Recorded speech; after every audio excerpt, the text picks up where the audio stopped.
नहीं, मैं आपसे कह रहा हूँ कि हमें संशोधन किसी हाल में स्वीकार नहीं है, किसी हाल में। गलत बात नहीं बेटा, गलत बात नहीं, गलत बात नहीं। आप इस सरकार इस रफड़े में बिल्कुल न रहे कि हम संशोधन करके काम चला लेंगे, हमें संशोधन नहीं चाहिए। मैडम आप कह रहे हैं कि भाई जो है भत्ते नहीं मिलते, कर्मचारियों का सब तनख्वाह नहीं मिलती। मैडम ये तनख्वाह तो मंत्री और विधायकों को भी मिलती है, तो फिर आप ओपीएस क्यों लेते हैं?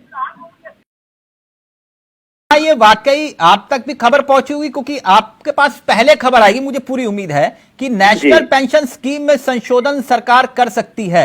इस तरह की खबर है आपके पास?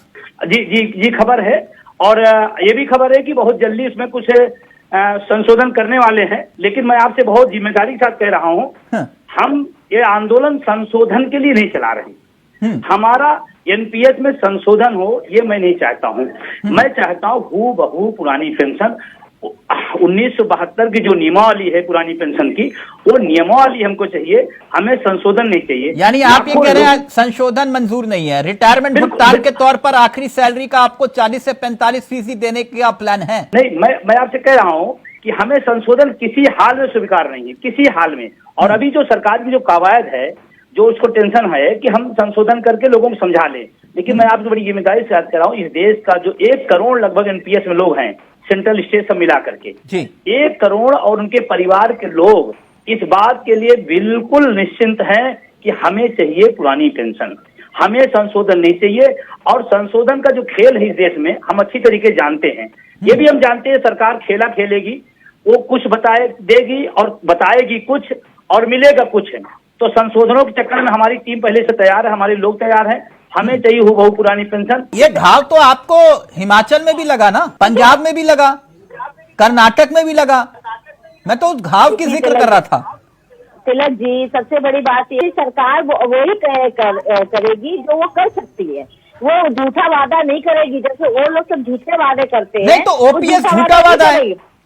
नहीं, हमने कहा अगर सरकार करेगी तो कोई झूठे वादे नहीं करे। उत्तर प्रदेश में मसला आया तो उत्तर प्रदेश सरकार, उत्तर प्रदेश में तो पेंशन को लेकर बयान हुआ था, तो उत्तर प्रदेश में सरकार नहीं आई, उसमें भी तो पेंशन का मामला आया था, और पिछली लोकसभा में भी पेंशन का मामला आया था। ऐसा तो है कि मेरा मुद्दा है, मुद्दा हमेशा चुनाव के समय आता है, और चुनाव में कैसे खड़ा होता है, बीच में तो खड़ा नहीं होता है। और सरकार पहले भी आई है, इस मुद्दों के बाद भी सरकार आई है। ये मत कही कि उत्तर प्रदेश में मुद्दा आया था, लोकसभा के चुनाव से पहले भी ये मुद्दा आया था। अच्छा, ओपीएस लागू, अभी सारी बातें खत्म करी, ओपीएस लागू होगा कि नहीं? देखिए, मैंने कहा ना, सरकार अपनी नीति बनाएगी, उसको नीति के आधार पे चलेगी, और जो कहेगी वो करेगी। ओपीएस की मांग जायज है कि नहीं? देखिए, मांगे सारी जायज होती है, उसमें कैसे संशोधन हो सकता है, कैसे किया जा सकता है। क्योंकि मैं ये जिक्र कर रहा हूँ, चुनावी मुद्दा बन चुका है सबसे बड़ा। तिलक जी, हम झूठा वादा ये नहीं करेंगे। मैं फिर आपसे पूछ रहा हूँ, ओपीएस झूठा वादा है? नहीं, हमने कहा सरकार नहीं करेगी, सरकार वही कहेगी जो कर सकती है। नहीं तो फिर कांग्रेस कैसे दावा कर रही है कि हमने ओपीएस लागू कर दिया? अरे कांग्रेस तो बहुत कुछ कर रही है, वो तो आलू से सोना होना पता नहीं क्या क्या निकाल लेती है, संडे 500 पे मिला देंगी, सब कर देंगी। आलू सोना वाला मुद्दा है ही नहीं। मैं आपसे सिर्फ ओपीएस की बात कर रहा हूँ। मैं कांग्रेस से मुकाबला नहीं करना चाहती कि कांग्रेस क्या कर रही है। कांग्रेस को सबने देखा है, पूरी जनता ने। क्या हिमाचल में मुद्दा था कि नहीं? मुद्दा मैंने कहा ना, चुनाव से पहले ही सब मुद्दे आते ही हैं, कुछ है भी नहीं। ठीक, यानी कुल मिला के आप ये कह रहे हैं कि संशोधन हो सकता है, ओपीएस की मांग जायज नहीं? बिल्कुल नहीं, मैंने ये नहीं कहा जायज नहीं है। जनता के जो देखो कर्मचारियों के लिए आप जायज भी मान रहे हो, फिर आप कह रहे हैं कि नहीं, इसका रास्ता निकालने की बात करी है। क्या इसके लिए आप लोग तैयार हैं कि नहीं? बीच का रास्ता क्या होगा?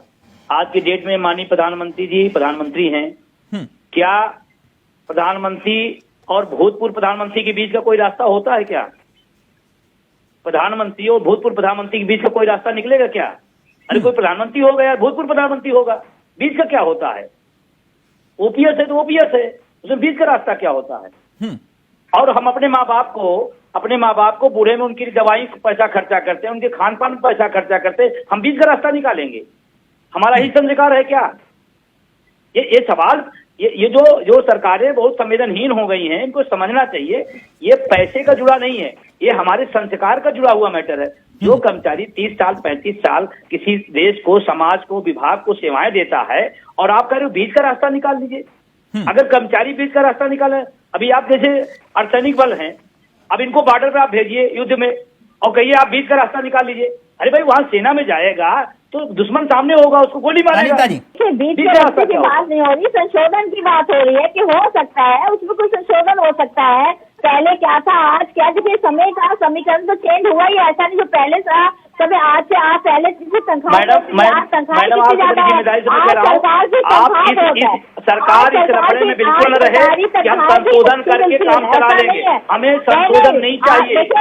आप पुरानी पेंशन की बात कर रहे हैं, पुरानी तनख्वाहें भी बहुत कम हुआ करती थी, लेकिन आज कम से कम उसकी तनख्वाहें काफी ज्यादा हो गई है, काफी फर्क हम दुनिया की आर्थिक महाशक्ति बन रहे हैं, हम दुनिया की आर्थिक महाशक्ति बन गए हैं। ना किसी का विकास नहीं रुका, गलत बात नहीं बेटा, गलत बात नहीं, आर्थिक महाशक्ति हम बन रहे हैं।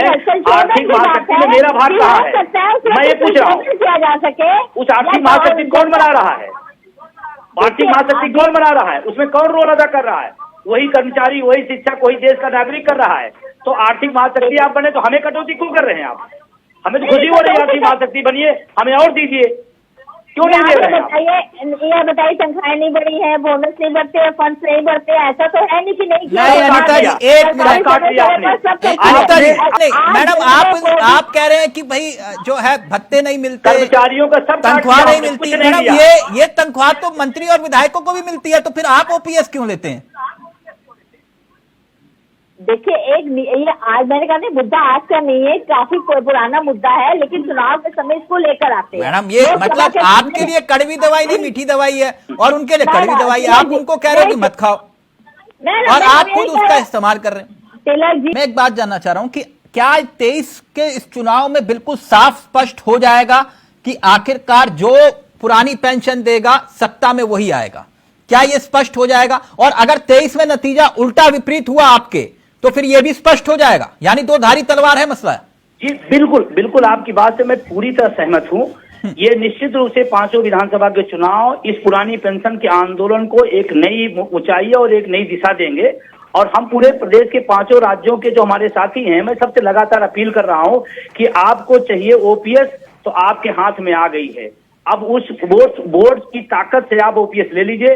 अगर आप उसमें चूके तो आप तो गए, पूरे देश के लिए भी जो रास्ता खुलने वाला वो बंद हो जाएगा।